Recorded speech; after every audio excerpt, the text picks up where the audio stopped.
Assalamualaikum warahmatullahi wabarakatuh. Perkenalkan, nama saya Yahya Zulkarnain. Saya akan menjelaskan mengenai poin-poin penting dalam pemasaran jasa. Baik, yang pertama itu ada konsep dasar pemasaran jasa.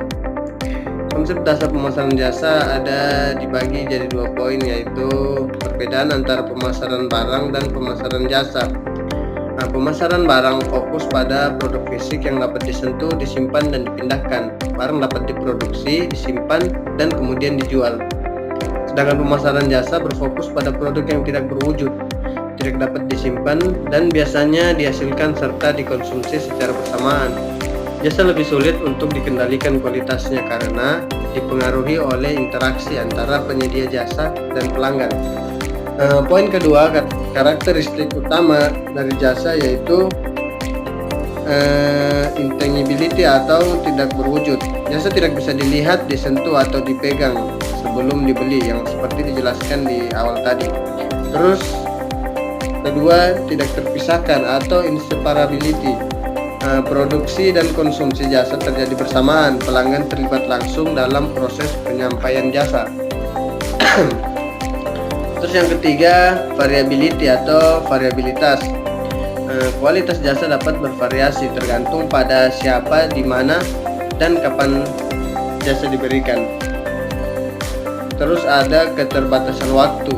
Jasa tidak dapat disimpan atau disisakan untuk digunakan nanti. Poin ketiganya ada tangibility continuum dalam pemasaran jasa. Tangibility continuum menggambarkan sejauh mana produk atau layanan memiliki unsur fisik. Pada satu ujung terdapat produk fisik murni, sedangkan di ujung lainnya terdapat jasa murni, intangible. Produk seringkali ada di titik tengah yang menggabungkan elemen fisik dan jasa. Selanjutnya, strategi pemasaran jasa. Strategi pemasaran jasa terdapat konsep 7P dalam bauran pemasaran jasa. Yang terbalut yaitu produk, harga, tempat, promosi, orang, proses, dan bukti fisik.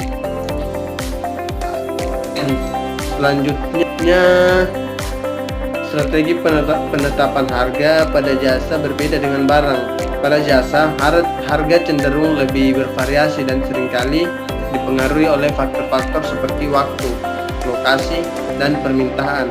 Sebaliknya, barang lebih sering memiliki harga yang tetap dan dipengaruhi oleh biaya produksi. Terus poin selanjutnya, peran people atau peran orang dalam pemasaran jasa. Orang merupakan faktor penting dalam pemasaran jasa karena interaksi antara penyedia jasa dan pelanggan mempengaruhi kualitas pengalaman pelanggan. Keterampilan sikap dan pengetahuan orang yang terlibat langsung dalam penyampaian jasa sangat mempengaruhi kepuasan pelanggan. Selanjutnya, kualitas jasa.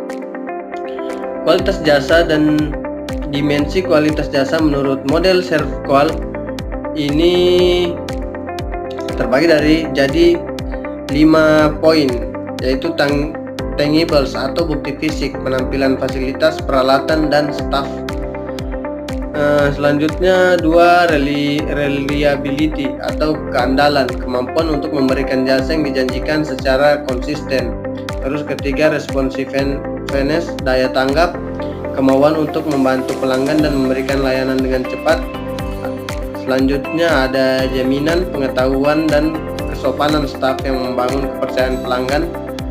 Dan yang terakhir ada empati yaitu kemampuan untuk memberikan perhatian yang personal kepada pelanggan. Selanjutnya ada perilaku konsumen dalam pemasaran jasa.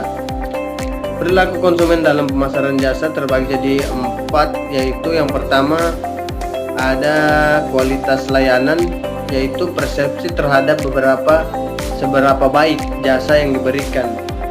Selanjutnya ada harga yang dianggap sesuai dengan nilai yang diterima. Dan ketiga ada pengalaman pelanggan sebelumnya. Pengalaman positif atau negatif sebelumnya dengan penyedia jasa sangat berpengaruh terhadap perilaku konsumen dalam pemasaran jasa. Selanjutnya ada kebiasaan dan norma sosial, yaitu pengaruh dari kelompok sosial dan budaya atau lingkungan di sekitarnya. Selanjutnya ada pengelolaan hubungan pelanggan. Poin pertamanya adalah pentingnya Customer Relationship Management atau yang biasa disingkat dengan CRM. CRM ini membantu perusahaan untuk membangun hubungan jangka panjang dengan pelanggan, mengelola interaksi, dan meningkatkan kepuasan serta loyalitas pelanggan. Ini penting dalam pemasaran jasa karena pelanggan yang puas lebih cenderung untuk tetap setia dan merekomendasikan jasa. Selanjutnya ada perbedaan antara loyalitas pelanggan dan kepuasan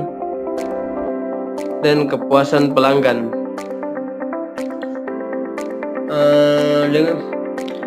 Hal ini dijelaskan kepuasan pelanggan adalah perasaan senang atau kecewa pelanggan setelah membandingkan pengalaman mereka dengan harapan mereka atau ekspektasi mereka. Terus yang kedua ada loyalitas pelanggan. Ini adalah bentuk komitmen pelanggan untuk tetap menggunakan jasa atau membeli produk dari perusahaan meskipun ada opsi lain atau perusahaan-perusahaan lain dengan jenis produk atau barang atau jasa yang sama. Selanjutnya ada inovasi dan digitalisasi dalam pemasaran jasa. Digitalisasi mempengaruhi pemasaran jasa. Digitalisasi kemungkinan penyedia jasa untuk lebih efisien, menyediakan layanan lebih cepat, serta meningkatkan interaksi dengan pelanggan melalui platform online. Selain itu, digitalisasi memperkenalkan metode baru dalam distribusi, promosi, dan pelayanan pelanggan. Dalam poin kedua ada peran media sosial dalam promosi jasa. Media sosial memberikan saluran untuk berkomunikasi langsung dengan pelanggan, meningkatkan kesadaran merek, dan menyediakan platform untuk umpan balik. Media sosial kemungkinan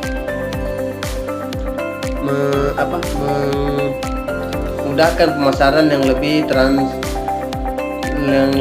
tersegmentasi dan personal. Selanjutnya ada poin terakhir, manajemen layanan pelanggan.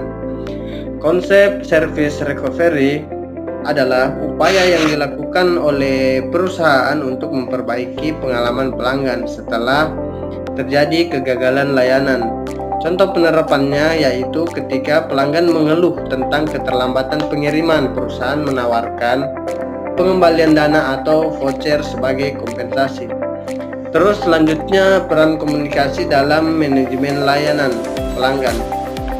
Peran komunikasi sangat penting. Komunikasi yang baik dalam manajemen layanan pelanggan memungkinkan perusahaan untuk menjelaskan informasi dengan jelas mengenai keluhan dan memastikan bahwa pelanggan merasa didengar dan dihargai. Komunikasi yang efektif meningkatkan kepuasan serta loyalitas pelanggan. Baik, itu saja yang dapat saya sampaikan. Kelebihannya mohon dimanfaatkan dan segala kekurangannya mohon dimaafkan. Wabillahi taufiq wal hidayah. Wassalamualaikum warahmatullahi wabarakatuh. Dan jangan lupa like and subscribe guys. See you. Bye bye.